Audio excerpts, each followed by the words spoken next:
For the past week, we have been reporting on the budget crisis in Huntington. Tonight, that city is still reeling from a round of cuts to public safety. As we first told you last week, 6 firefighters have been laid off and more jobs may be on the chopping block. News Channel 15's Janice Allen is here with more. How are people there taking the news? Not good, as you can probably imagine. Those 6 layoffs have meant closing down an entire fire station.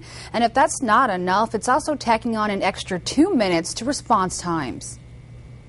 Last week, city officials came to terms with a $1.6 million budget shortfall by cutting staff. 6 clerical workers went first. Then, days later, the Board of Public Works agreed to lay off 6 firefighters immediately.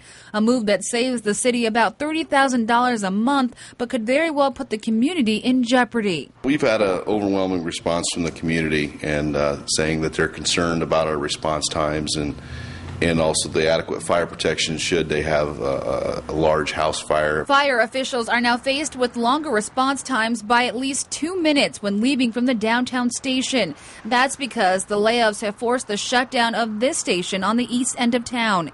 It's a decision that made the fire chief break down at the city council meeting Tuesday. We don't have the manpower,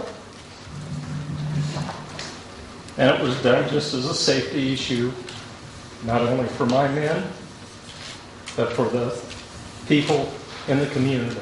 Close to 200 people packed that meeting along with the chief to share their concerns about the layoffs and the budget crisis. I don't think that people probably would have been moved as much had it been somebody that they laid off that's behind the scenes they don't see too often, as much as somebody in public safety. Council members are considering a garbage fee that would mean some extra revenue for the city, about $700,000 worth. But even if that's approved, it's not likely it will fix the city's broken budget or reverse the recent layoffs. In Huntington, Janice Allen, News Channel 15.